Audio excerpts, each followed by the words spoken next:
Ήρθα να παραδοθώ. Ήρθαμε. Πάμε στην αστυνομία. Είναι παράνομη. Πιάστε με! Πιάστε με! Πάμε να παραδοθεί η νίκη γιατί είναι παράνομη. Έληξε η βίζα της. Ήρθε η ώρα λοιπόν να πάμε στην αστυνομία, στην Πολισία Φεντεράου, δηλαδή την Ομοσπονδιακή Αστυνομία εδώ στην Μπαΐα, στο Σαλβαντόρ. Είμαστε μέσα στο αεροδρόμιο.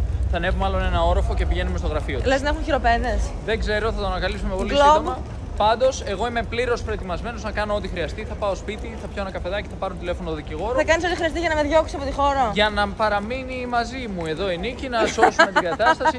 Και αν χρειαστεί, ακόμη και 3 μήνες που έχω εγώ ακόμα δικαιώμαι στη χώρα, θα περιμένω μέχρι να μπορέσουμε να τη βγάλουμε από τη φυλακή. Αν φτάσουμε μέχρι εκεί, μπορεί και να μην φτάσουμε μέχρι μπορεί εκεί. Μπορεί να μην πάω στη φυλακή, μπορεί να πάω γιατί στην απομόνωση. Θα δούμε.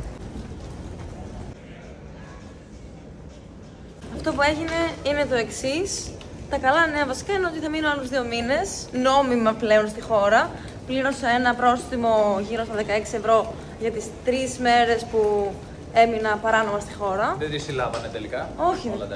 Μου αρέσει πιο πολύ να είμαι ελεύθερη παρά φυλακισμένη. Πού το ξέρεις, έχεις βιώσει τη φυλακή? Όχι ακόμα. Από ό,τι φαντάζομαι τέλος πάντων, θα προτιμούσα να πηγαίνω που θέλω. Όπως και να έχει, για να μην το απολογούμε. Πήρα τις 60 μέρες μου και έχουμε άλλους 2 μήνες στη χώρα. Ναι. Και από ό,τι κατάλαβα, θα μπορούσαμε να είχαμε έρθει και λίγο αργότερα. Ναι, θα μπορούσαμε. Νομίζω δεν μας το εξήγησαν πάρα πολύ καλά αρχικά. Ουσιαστικά αυτό που έπρεπε να γίνει είναι να έρθουμε εδώ κάποια στιγμή, ας πούμε μετά από 1-2 εβδομαδούλες, και να πούμε ούψ, δεν το καταλάβαμε καλά. Θα πληρώναμε αυτό το πρόστιμο και δεν είμαι σίγουρος καν αν θα ήταν υψηλότερο το πρόστιμο από αυτή την τιμή. Γιατί αρχικά μας είχαν πει ότι θα ήταν 16 ευρώ την ημέρα και για κάθε μέρα που θα καθυστερήσουμε θα είναι τόσο. Και μετά ήρθαμε και μας είπαν έχετε καθυστερήσει 3 μέρες και θα πληρώσετε 16 ευρώ. Που ήταν κανονικά όσο είναι για μία μέρα. 16 ευρώ μάλλον είναι συνολικά. Ναι, μάλλον και έτσι είναι. Θα μπορούσαμε να αργήσουμε και οι 2 μήνες ξεκινάνε να μετράνε από τη στιγμή που πληρώσεις εσύ το πρόστιμο. Άρα θα μπορούσαμε να αργήσουμε και έτσι να πάρουμε παραπάνω από 2 μήνες.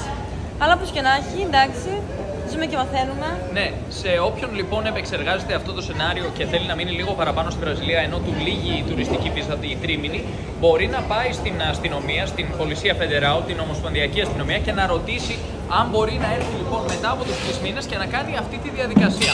Και να πει, μπορώ να έρθω ας πούμε 2 εβδομάδες μετά τη λήξη της βίζας και να σας πω ότι το αντιλήφθηκα με καθυστέρηση και να κάνω αυτή τη διαδικασία. Ναι. Γιατί μπορεί ενδεχομένως να είναι λίγο διαφορετικά τα πράγματα σε άλλες πολιτείες, ανάλογα με τους αστυνομικούς που υπάρχουν εκεί πέρα κλπ. Δεν ξέρω κατά πόσο εξυπηρετούν με λίγο διαφορετικό τρόπο. Αλλά να πούμε επίσης ότι όταν σου δώσουν την επέκταση, μιλάμε τώρα για ανθρώπους που ενδεχομένως έχουν διαβατήριο από άλλη χώρα, τότε πρέπει να πληρώσεις εσύ ένα παράβολο. Και είναι σημαντικό να το πληρώσεις και να επιστρέψεις εδώ με το αποδεικτικό για να μπορέσει να ισχύσει η επέκταση της τουριστικής βίζας. Γιατί εγώ αυτό έκανα. Ναι, δεν το γνωρίζαμε, δεν μας το είχαν ξεκαθαρίσει. Εμείς είχαμε πληρώσει, αλλά δεν τους είχαμε στείλει το αποδεικτικό στο email τους. Γιατί η αλήθεια είναι ότι δεν μας το είχαν εξηγήσει αυτό το κομμάτι. Δεν μας είχαν πει, ξέρεις τι, πάρε αυτό το χαρτί, ας πούμε, το λογαριασμό, πώς να το πούμε, και πλήρωσε. Δεν μου είπανε μετά, στείλε μου εμένα το αποδεικτικό στο email. Εγώ έκανα την πληρωμή κανονικά μέσα στην προθεσμία και φτάνω σήμερα και μου λένε, μα εσύ μας έστειλες τώρα την πληρωμή. Μου είπανε δηλαδή εκεί μόλις έφτασα στο γραφείο, στείλε μας την πληρωμή, το αποδεικτικό. Μου λένε, αλλά μας την έστειλες σήμερα. Έχει λήξει η τουριστική σου βίζα και κανονικά πρέπει να κριθείς και εσύ, να χαρακτηριστείς και εσύ παράνομος.